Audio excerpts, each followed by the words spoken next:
I love that beginning. And good morning, everyone. It's Saturday, and I have to say, there's a lot going on in Texas, I know, for today.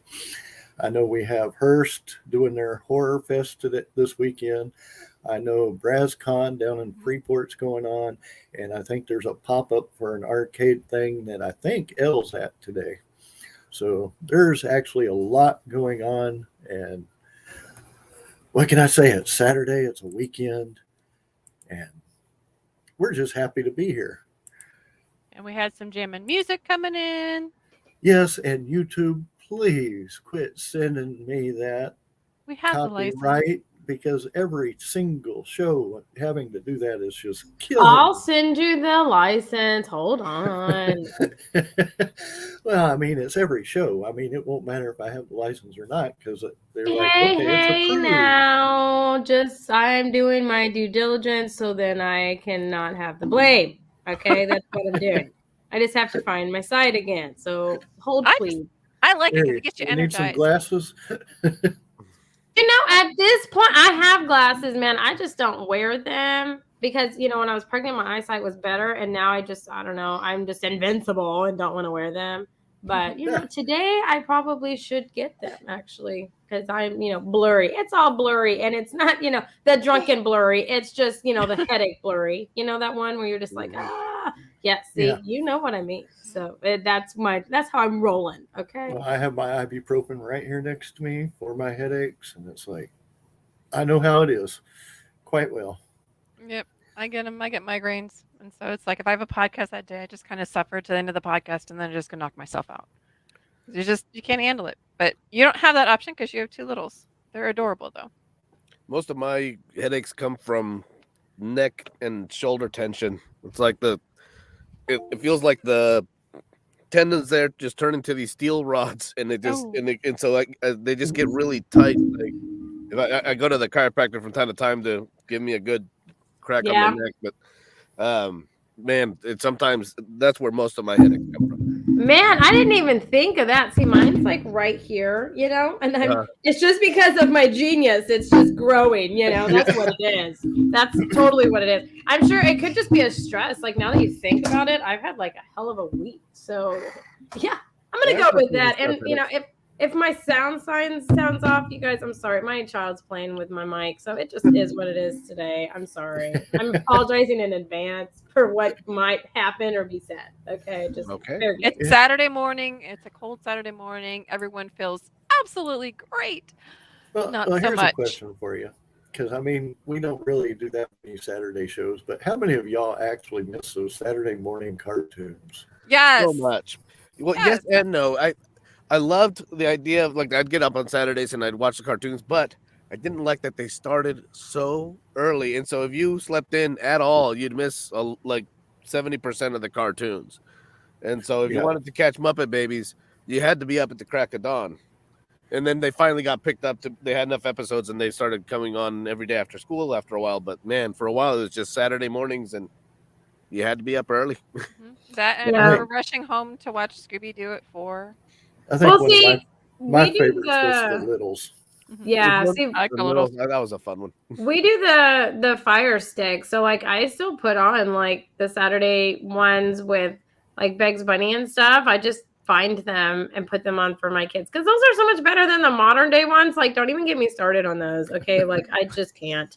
So I mean, we still watch them here, but it's not early. It's at like 9. My Fire Stick's nice to me, so at like 9. Okay, when you know I'm semi-functional. So well, back in the day, we had to actually turn the TV by the I knob. remember back had in to the physically day. change the channels to what was it? 3, 6, 9, and 14. 14 Okay, was well, maybe Depends on where you were at. I don't remember that. Bugs day, Bunny but- rocks. Trevor says, "I like Bugs Bunny." Yeah, these were like the old ones. Like Daffy I just Duck. saw one where like Bing Cosby was in one. I was like, man, yeah, it was like a whole thing. I was like, I have not seen this one, but you know, now I do. So I feel bad for parents nowadays. I mean, unless they've got something streaming, then they're kind of stuck on Saturday mornings. Yeah, but it's pretty easy to get streaming stuff, and there are some there are quite a few free streaming services even that have a lot of kid stuff on them. So there's a lot more. We did have internet back then. We didn't. We didn't No, even there have was no- remotes. Literally, whoever was closest to the TV was the remote. No, Yeah. we had to go outside and play, which was Marvin the Martian. Yeah, or fix Yeah. the bunny ears with a little TV antenna. Yeah. oh, I do miss Those were the Saturday mornings. days. It was fun. It was fun. But anyway, let's get started. We have a guest today, Albie Robles. I hope I pronounced it right this You did. time. You did. But he's a voice actor. He's done a lot of games, and he's also a podcaster. And let's just flip a coin on which way we should go first. Should we go with the podcasting first, or should we go with the voice acting? Voiceover. And the kingdom rejoices. The voiceover wins. Okay. But you did a lot of games, and I think from what I understand is you have that bad guy type voice. Yes, and it's funny because I'm not a bad guy. And people pointed out, like somebody responded to a post release recently saying that they thought it was so funny that I do so well with bad guys because I'm a very friendly person, and I'm the kind of person that if I accidentally slight somebody in any way, like I'll feel bad about it. Like I'll think about it days later. It keeps me up. But Aw. man, I love playing these horrible characters. Like the more deplorable, the more fun they are to play. And there's definitely the tone of my voice lends itself more towards that than it does for other things. And I really just have the most fun when I play villains. Well, I mean, it gives you a lot of variety too, I think, because bad guys can work in several ways. They usually work whatever is for their agenda, but sometimes they can work with the good guys because it goes with their agenda. Oh yeah, they're usually just more interesting characters, and there's for whatever reason it's easier to access that part, and I guess because it's a little more removed from what I am, that makes it a little easier to get right in there because.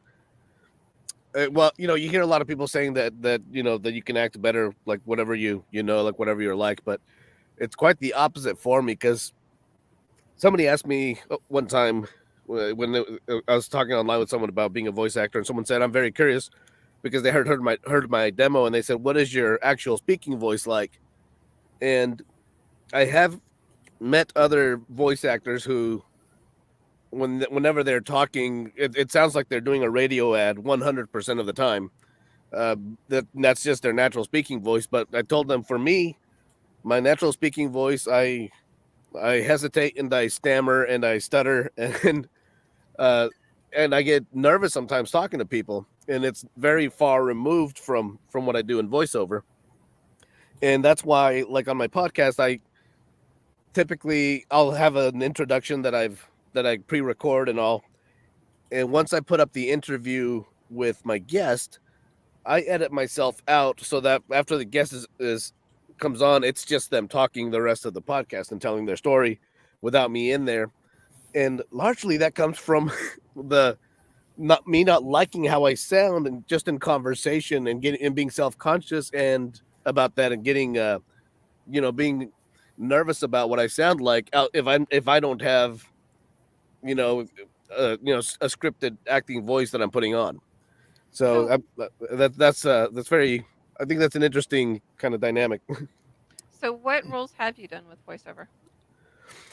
I've done a few games for quite a few games that are on Steam, and as it was said, it was mostly bad guys. I did a few voices for a game called Five Nations, I had so much fun working on that. And that one, I think the easiest, most notable voice in that one is that right at the very beginning, there's a guy that comes on to teach you how to play the game, basically, like he's training you. And so I'm that character. And I was one of the level guardians for Waxworks Curse of the Ancestors. Is Vlad the Necromancer, and he's I think he's in the second level. He's the He's like you have to fight him in the cemetery, and that and I play another character in that as well in the Jack the Ripper level. That game is a really cool game. I'm very glad to have been a part of that. That was a lot of fun to play.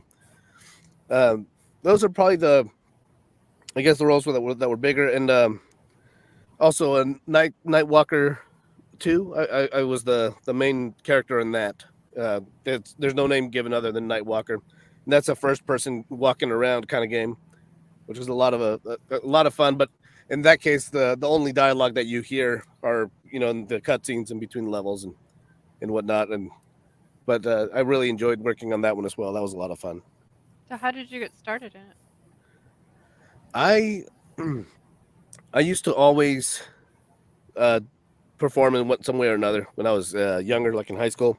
I'd do a lot of plays, play music, and I kind of had been in a point in my life where I really missed doing that stuff. I had done one play as an adult only, and that was when I had gone back to college for a bit. And the woman that ran that college program, who had done that for decades, she took me aside one time and told me, "You need to make sure you do something with this. I see something in you when you act that I have only seen maybe 3 or 4 times in my entire career."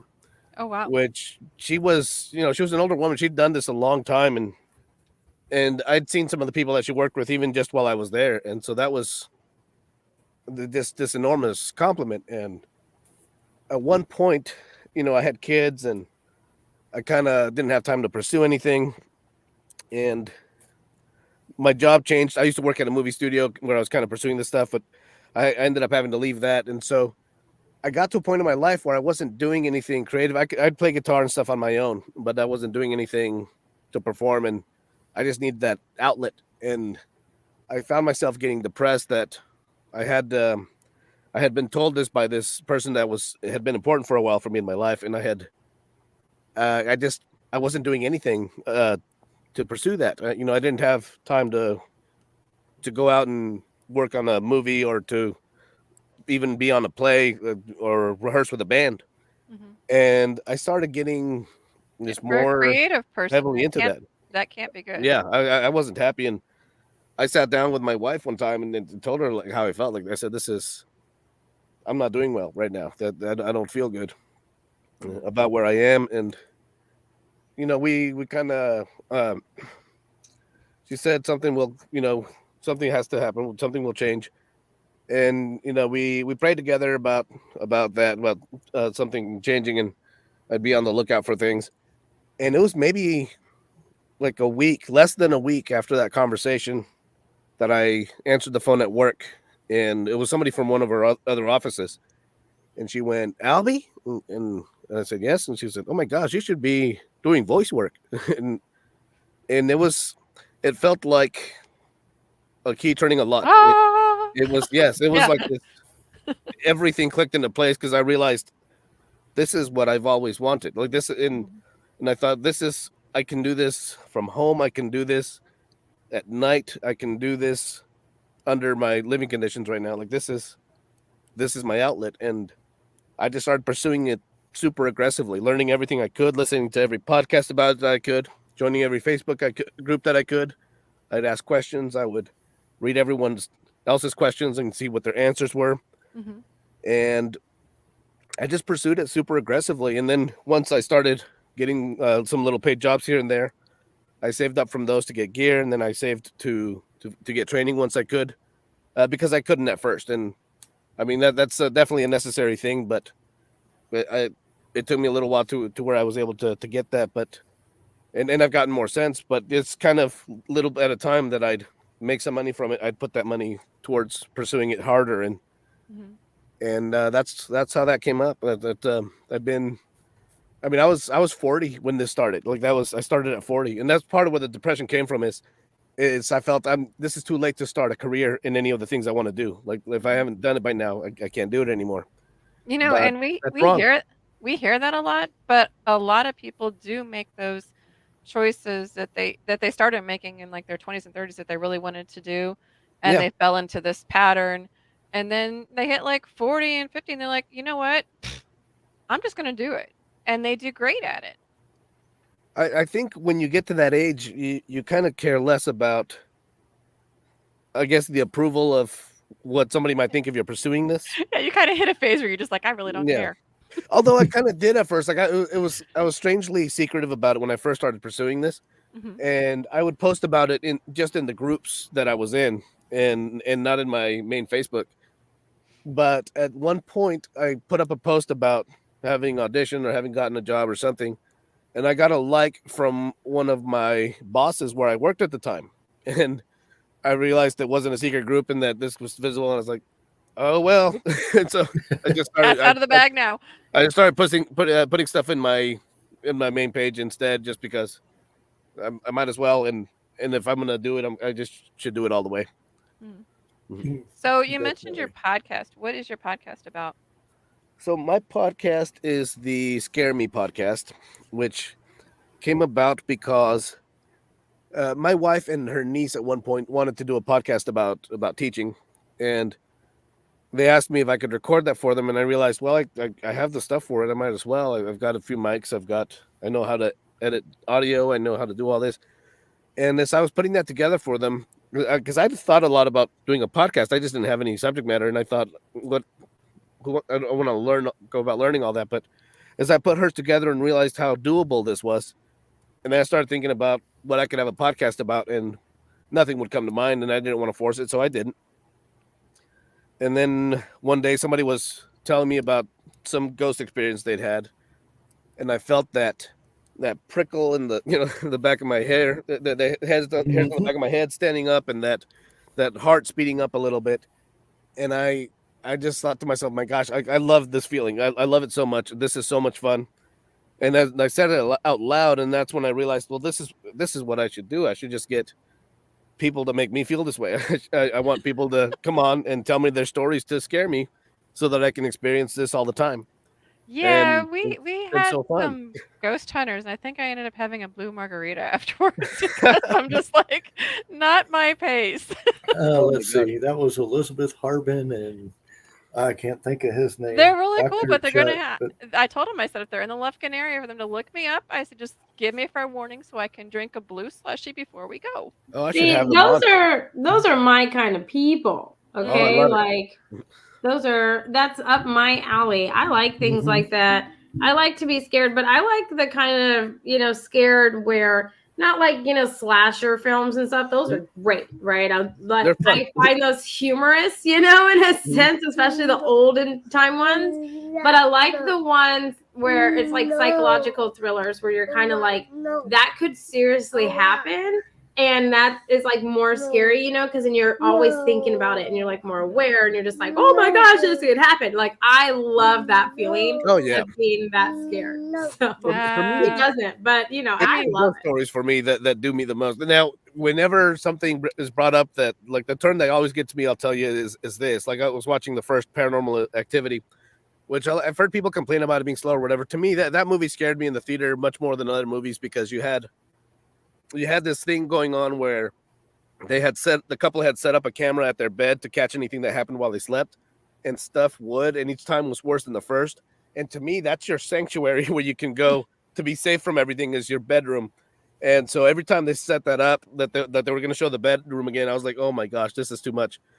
But what got me in that movie a lot was that they bring in a psychic to the house, and he comes in and they kind of telling him stuff is moving around, some stuff is going on, and he comes into the house and just stops and he goes, I have to go right now. And he's about to leave, and they're like trying to stop him from leaving, and he turns and says, this isn't a ghost. This is demonic. This is a demon in the house. And like left. And that to me, when they bring that element in, I guess I grew up Catholic, so when you bring demons into the thing, you just I'm out of here. That really, really gets me. I'm ready. That's the thing.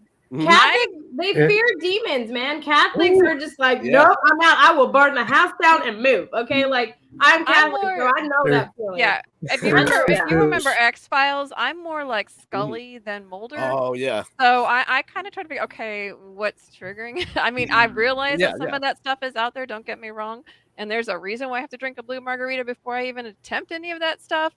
But yeah, I try to find is there an actual reason for this before I start to get the crap scared out of me. Right. And sometimes there is an explanation for it, but and then sometimes it's both. I had an interview. Sometimes there's not. Sometimes it's just flat out there. Oh, there's I saw a ghost one time in Mexico, and I tell the story in my podcast. But the thing that yes, there's a lot of possibilities that this could have been a hallucination or whatever. Because I woke up to see it, and right at night I woke up. There was a man over the bed locking eyes with me, eye contact, bald, shirtless. But what was weird is his skin had a yellowish tone and kind of was glittery looking. And then he was gone. Like he was taking a step and disappeared mid-stride. And if anybody says, well, you woke up and you brought your dream and, you were dreaming still, I can buy that.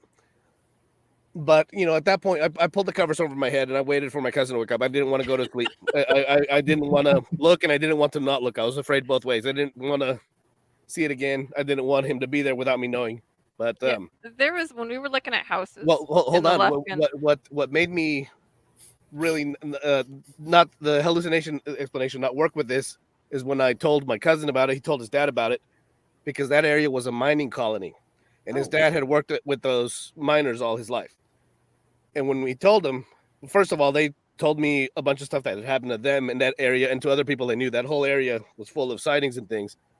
But he said when the miners go down and they come back up, they like that's a common thing. Like all the sediments and stuff that they're mining, the yellowish skin with like the kind of glittery look is that's how they come up out of the mines. And I would not have known that. I had no reason to know that. And that's what made me write off that it would have been a hallucination. Yeah, there's some things that are explainable, some things that are not. When my husband and I were looking for houses, we had looked in Trinity. There was this 100-year-old haunted house that was for sale. And I was reading about, I'm like, okay, is it really haunted? Because I love old houses. I'm like, is it really haunted? And so I started looking them up, and they were telling stories about, creepy doors closing, hearing people walk in the hallways. I'm like, okay, yeah, I can deal with that. But then they talked about how supposedly it was the original homeowner's wife that died. And when they got remarried, the wife came back to haunt the house. And they're saying that sometimes women would feel like people touching their cheeks. And I'm like, nope. Oh, nope, gosh. nope, not doing it. Nope, don't touch me.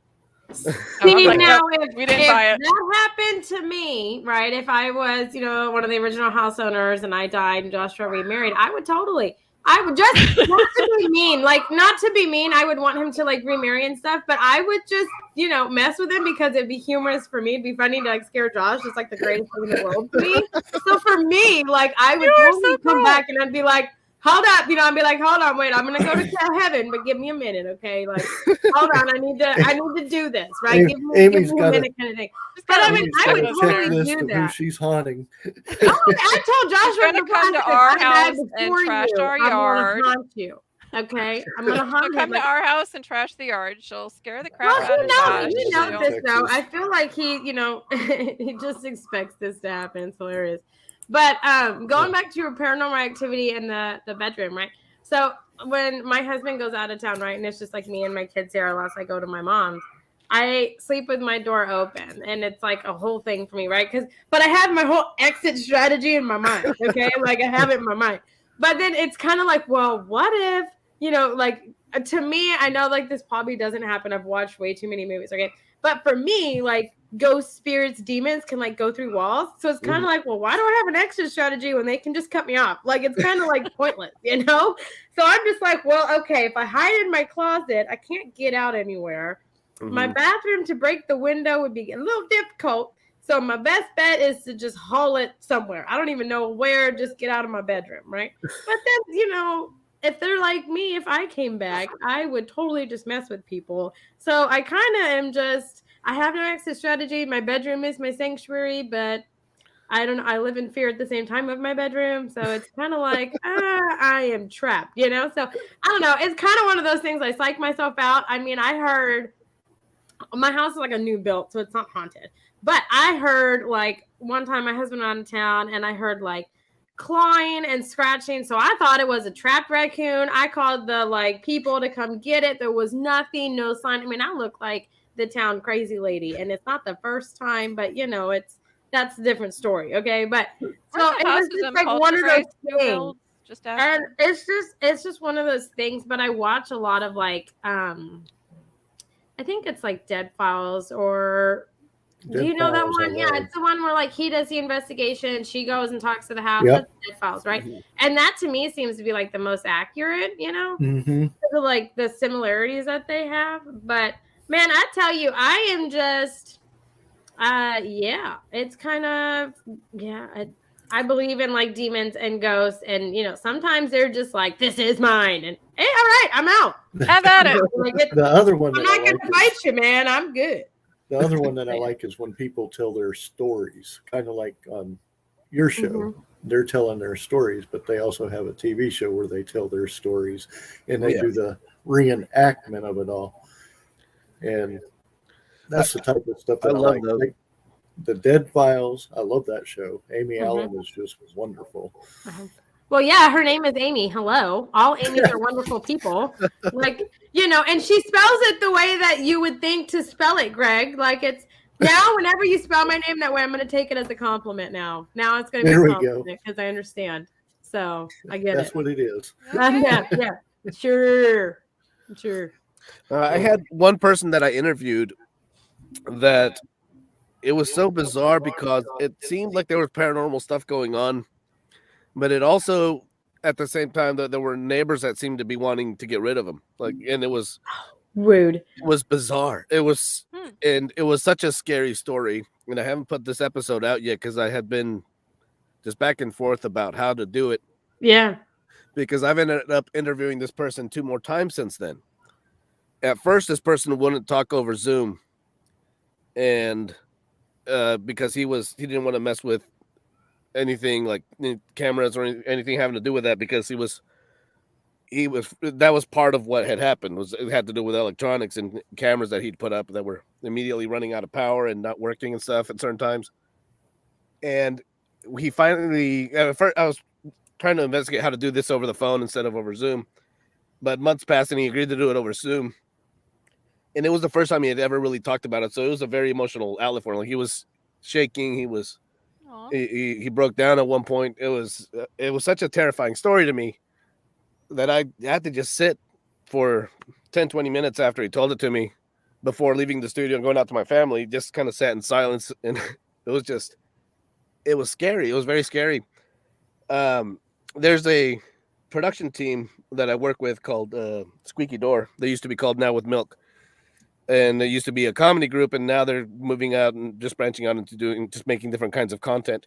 And when we did a pitch meeting, I brought this up and said, maybe this could be a documentary, and told them some of the details, and they've given a green light. So it looks like we may be putting together a documentary about this particular case. Wow. So that'll be very interesting to put that together and get that out there. I gotta ask.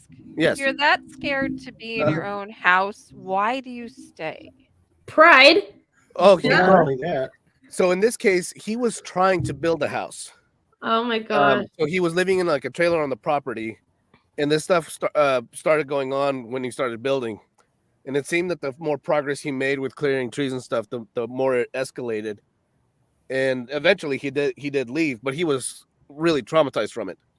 He said like he used to be really meticulous about, like, he'd restore motorcycles and cars and whatnot, but he hasn't done it since. And he said like he just is never gone back to being kind of the jovial person he was before that. It's been a couple of years now, but he didn't eventually leave. But the thing is he had saved up. He had invested so much into this property because he wanted to make it into this kind of like a camp for I think kids with Tourette's to come and be able to do, like, they had all this camp stuff. He was going to set up a bow and arrow range and bunkhouse. He was setting up all this stuff, and it just escalated. The closer he got to building, the more things escalated, and eventually he did pack up and leave. But it was just and he sold it, and the people that are living there apparently haven't experienced anything. But I don't know. I don't know what the deal was. It was. Has anybody ever researched the property? Well, that's what we're doing with this. He's gonna go back to an adjacent property that's for sale right now, so he can get on there. and he's taking a paranormal investigator that I interviewed on the show once, and we're hoping to send cameras over with that. The investigator did say that there's something that he could pick up a vibe of there being something like attached to the property or to him.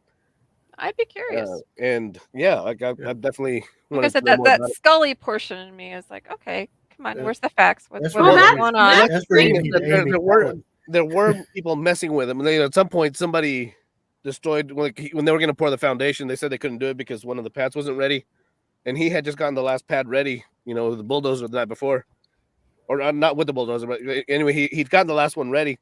But when he went out to see what the deal was, it had been destroyed, and he saw that his bulldozer had been tampered with. Like somebody had gotten in his bulldozer and destroyed the pad that they were going to pour the foundation on.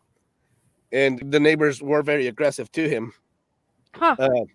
But some of the stuff that he saw did not match up with neighbors messing with him.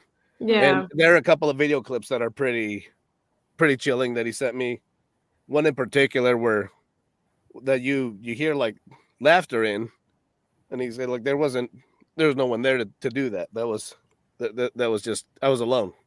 And it's very creepy. That's crazy. I was gonna say if like the neighbors were messing with him, like that's just me. I mean, there's just mean people out there, but I mean that is just insane. That's crazy. Is your podcast on YouTube? No, I thought about that, but it's not there's no video element to it. I mean, I guess I do them over Zoom, but since I do so much editing on mine, because I want to make the stories as condensed and as streamlined as they can be, the video element would be gone. I've thought about doing like where you can maybe start a little membership where people can go to YouTube and watch the full interviews, with like a Patreon. Without me being edited out. I've considered that. But at this point I haven't moved forward, and I think maybe largely out of self-consciousness. So I may do that in the future. What's the name of your podcast? I'd be curious to see it. That's called the Scare Me podcast. And where can people find it? Any podcast platform, the Apple Podcasts, Amazon. Do you have a website, and are the links on your website at all? Yes. Let me I can put the website up here. Let's see. I think we lost Amy there for a second. I think we did. She'll be back. I'm sure. Messages. There we go. I'm here. I've just migrated, but I'm here. Hey, she looks like she's hiding in the bathroom. No, I'm in my laundry room. My daughter is having a meltdown, so I just moved rooms. Gotcha. So it's scare me at scare.albieroblesvoice.com. Albie Robles Voice is my regular voiceover website, and so the other I kind of made a branch for that for the podcast. So cool. Scare me, all one word, .albieroblesvoice.com. Nice. So Greg has told us that you're going to be at the San Angelo Comic Con. Greg's already said that he's having a little party afterwards, and so I've always said, I've said it the last time I think I was talking to you in the comments, but you have to wear your robes, okay? Everyone has to be dressed. Okay, but I would love to know, kind of how did you get involved with the San Angelo Comic Con? Is this like your first year going? It's the first year I've heard about it, so that's it is my first year going, and it's actually my first con at all. Oh, really? Yeah, and I'm excited about it, and I'm a bit nervous as well. I was initially a little surprised to be asked, but talking to other people about it, they said that's kind of the norm. It's at some point people start getting asked to these, and that's kind of always the first feeling is like, really, me? Like, and I was like, I haven't done enough for that. And then I guess looking back, I started seeing that there are enough things that I can take. I've got the Scare Me podcast to promote, then the voiceover work, and also I wrote a horror book a while back called Noisy River, so I'll be taking some copies out there to sell of that. You're gonna love them. Okay, wait. Awesome. You wrote a book? Okay, talk about the book. Like, oh my gosh, way to just be like, oh yeah, I wrote a book and this. Like, what the heck, man? my wife and I decided to do that NaNoWriMo thing one year, the Mhm. National Novel Writing Month. Now we did it on a different month than when everyone does it because I think That's they do it in okay. October, and that's like the worst. We watch scary movies in October. That's what we do, and so we did it in a different month, and it's just kind of following the rules of NaNoWriMo, which I couldn't have written a book without them. Basically, they say that you write a certain number of words every night. It's like 15 or 20,000 every night. I don't remember what the goal is, but you have to do that for a month. And the thing is that you just sit and you write the whole time, whether you have a story idea or not. Yeah. And it's interesting because my wife did have a kind of a story idea, a basic plan of what to do. I did not. I just went in and it, as I said, it's on there. You just keep writing whatever, and eventually a story will unfold. No going back and correcting things or deleting things that you don't think sounded good. It's not about the book coming off as good off the bat. It's about just getting through it. Mm-hmm. And so I just pushed through, and indeed, characters started becoming more solid, and a story came out of that I ended up being very proud of. I really liked the book, and it's called Noisy River. And I'm in the middle of doing a few revisions to it right now. So I took it down for just a little bit, and it should be back up within the next couple of weeks, and I'll have my copies to sell over there at So the what's it about? So I grew up in a town in New Mexico that's in the mountains, because in New Mexico a lot of people picture desert, but Mhm. this town is all mountains and forest, and the town is called Ruidoso, and that's what and it's called that because it was originally Rio Ruidoso, like they were talking about the noisy river, and that's why the title is that. It's a fictional version of the town I grew up in, and it's kind of about in this town that there exists like a group of, I guess, magic practitioners that that all came from this little door that I used to always see in the downtown shopping area, where all these little, it's a big tourist town, and so there are always these all these little shops that in the downtown area, and there was always this little door, that was this little metal door that I never knew. It wasn't a business, it wasn't a shop, and I never knew what was in there. So I made up that it was this little shop you could go into, invitation only, where you could get stuff for practicing magic, and like real magic, and particularly dark magic. And that below that was this whole passage, which also kind of comes from a true story, in that there's a part of Main Street in Ruidoso that dips because there were tunnels under there long ago for during Prohibition, for people to be able to get out of the speakeasies and stuff, and to get liquor around. And so, but in this case, these stairs that lead way down below the town, there's an enormous football field sized creature that's laying there dying in this giant chamber, and these people are all trying to keep it alive. But what the book starts to question is, what is their reason for that? Is that, do they mean well by doing that, or is it actually a bad thing for them to keep it alive? And so Interesting. it goes from there, and goes back into the real roots of the town, and it was a good scary book. I like it. I'm curious to read it. So would you write another book again? Was your experience like publishing and everything great?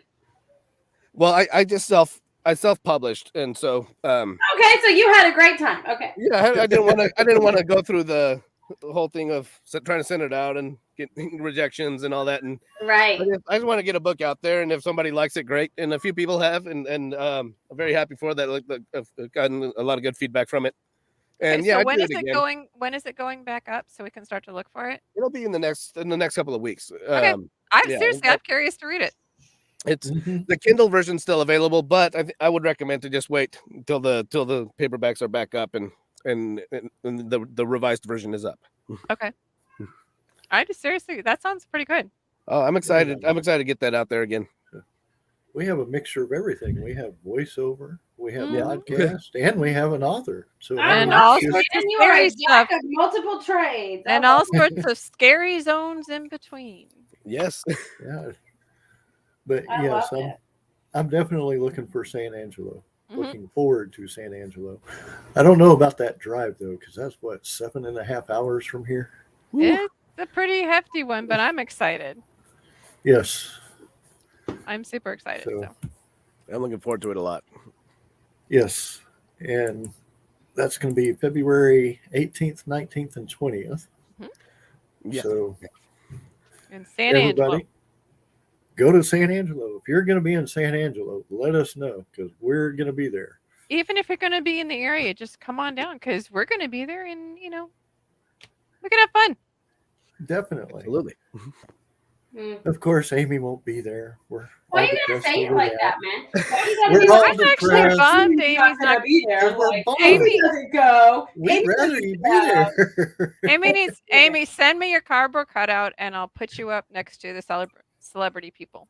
Okay, hey, yeah, I'm always down. I can be there. Seriously, send it to me, and I will have pictures taken, and these will be the Amy selfies all the way through. Or take an iPad with her on there. I'm telling you, oh my gosh. Oh, that's a good idea. Just have her like on FaceTime or something on the iPad and just have her next to people and just do like a selfie that way. That would be fun. I need to like clone myself like 5 or 6 times so I can do everything that I want to do because they always seem to fall around the same time. Michael Keaton did that in that movie and it didn't work out very well.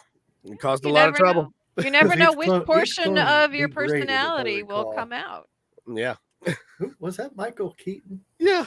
Multiplicity. Yes, Multiplicity. I watched Haven. Did you ever see that show, Haven? No, I saw like the first episode. Okay, one of the characters, he could actually multiply himself out, and it was like his alter egos were the other things, and one was like super bad, and the original guy was actually pretty good. So that would almost, I would imagine, be how Albie would separate. You'd have like your villain alter ego, and you're the really nice guy, and the other guy was like going around killing people. So the nice guy would be like, stop. Haven was Haven based a lot of their stuff. It was basically like a big Stephen King kind of fan thing, so much of it was based on that. And that was that concept came from a book called The Dark Half, because Stephen King was kind of outed by a reporter, Richard Bachman being Stephen King, because he was writing under that pen name for a long time, and he was not happy about being outed as that, and so the Dark Half was a book about a writer who's outed in the same way. The pen name is given out by a reporter, but then somehow that pen name comes to life and starts like going after the reporter and the publisher, and that was a really cool book. Interesting. In the TV show, I think they actually had William Shatner as the bad guy. Oh, nice. And that was towards the end. I've seen the whole series twice, I think, maybe 3 times. It seems like it's like it'd be a cool one. I like stuff like that. It is very good. I would suggest it. Haven was interesting. If you haven't seen it, you really should see it. It's a pretty good one. I'll check it out. It's one of the shows, and I know Book 5 of Boba Fett just came out, which I don't know why they called it Boba Fett, because that episode was nothing but the Mandalorian. Yeah, it was. I loved seeing it. Yeah, everybody loved it. It was the Mandalorian.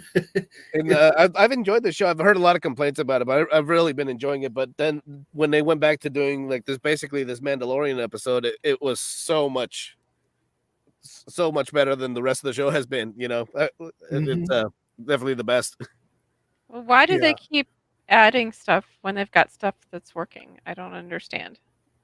It's like they're going to spread themselves too thin instead of concentrating on what's working. I guess just a separate show. Robert Rodriguez is the one doing this one, and I like his stuff. Like I said, I think I can see when the people that complain about this show, I get it why they do, but I've really been enjoying it. I love this with both of these shows. The idea that they're the sci-fi Star Wars shows, but they're not filmed like Star Wars shows. I mean, they're basically presented as westerns. So, the score and the story of what's going on, they're very much westerns, and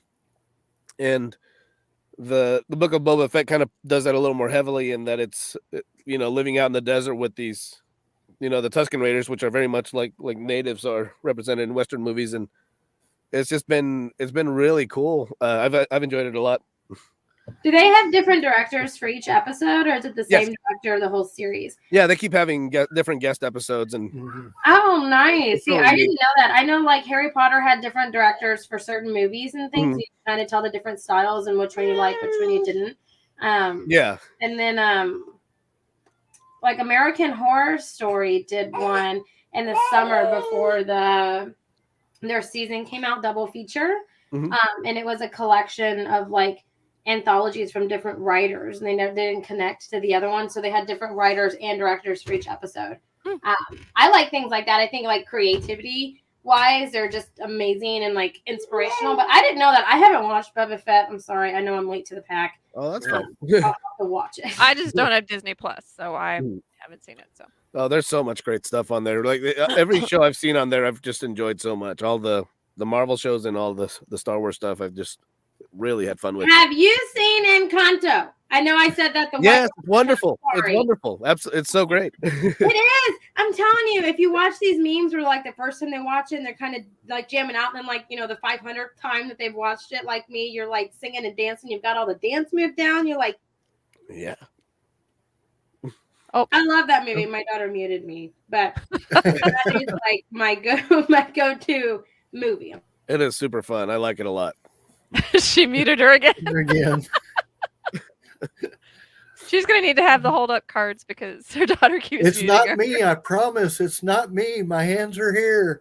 The podcast from her and it will have to be the Love Actually cards. Mm-hmm. That's what she I said. just Well, came here to say, go to San Angelo. Well, she has that Yes. Wile Coyote cards ready I still like that. because of me. Go to San Angelo. I like that idea. Even if you're not in the area, just come to San Angelo. Definitely. It's San gonna be Angelo's fun. gonna rock. We're gonna be there. We'll have lots of fun. Yeah. Yes. We'll be Yep. meeting I new will be people, new vendors, Flittering around the floor. new authors. We're going to be meeting a lot of new people, I'm super excited. and I'm looking forward to that. I am too. Like I said, it's a drive. You know, we all I'm looking make forward drive to very that so often. one. I'm looking forward to Comic Conroe. I'm looking forward to, just I love Comic Con season. You know, I hadn't been to a convention until last year. When it was Dallas Fan Expo, and I got to go in there I got hired to be the voice of the Sorting Hat for. They would do these. Oh, they how would fun! do this show where people would line up and they'd get put in the chair.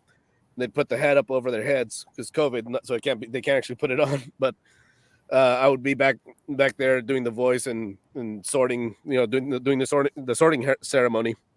And You could be I a real had so comedian much doing fun that. doing That that. would be fun. Oh, that was fun. You look like a very bad boy. I think we're gonna put you in Slytherin. I gave someone Slytherin because they would the professors would ask them questions that would kind of lead to for me to decide what to sort them as.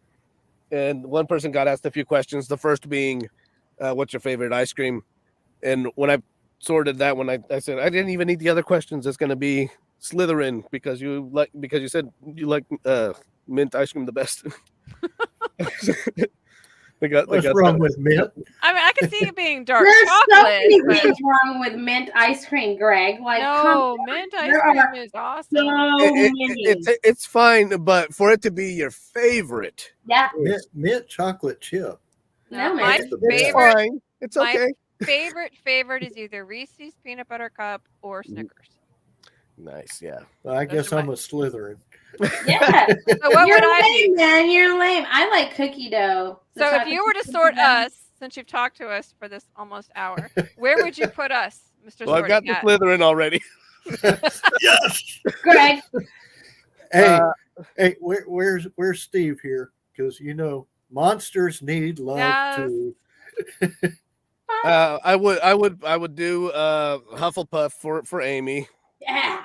and Okay. then I would do I think I would do Ravenclaw for CJ because it seemed like you said you're more of a Scully, and that's kind of the more studious question things and research things. I'll take it. So yeah, Awesome. Very You nice. know, I'm not gonna lie. I totally don't know who Scully is. I'm just gonna throw that out there. When- okay, Have hold you on, ever wait, watched the hold on. X-Files? Hold on. When I think of Scully, I think of Jake and the Neverland Pirates and their little parrot friend. Okay. no. I'm just X-Files. saying. His name was Scully, and no, I've never seen the X-Files. I'm Oh, sorry. man. So I the have- X-Files was an FBI team of a man named Mulder and a woman named Scully. Their last names, and Oh. he's the believer in aliens and ghosts. He buys into all of it, and she's the skeptical. This isn't real. There's an explanation for Not this. Let's trusting. dig I into it. trust nobody. Yeah. So, yep, Yeah. that's me. She's going to have the Makes scientific sense. Thanks facts. for explaining it. That was a great dynamic. That was a great show. That was such a great show. Yes. Then the man with the cigarette. Yeah, the cigarette smoking man. The smoking man or whatever is the cigarette guy. Oh, he was great. What did they call him? I think they really just called him the It's cigarette something man. with the cigarette guy or It was something just the like cigarette that. smoking man. I think. I think that was what he was credited as. and Or I just think the all that was- smoking man or something like Or that. maybe I might don't just be the smoking man. Yeah, know. Yeah, no, that I love that show. was it another was one great. that was actually ahead of its time, but it was just wonderful. Oh yeah, and if you look back, like if you go back and start watching it, so many of the guests that were just little up and coming nobodies at the time have just really gotten so huge. Because I remember seeing Seth Green in an episode, Bryan Cranston's in an episode.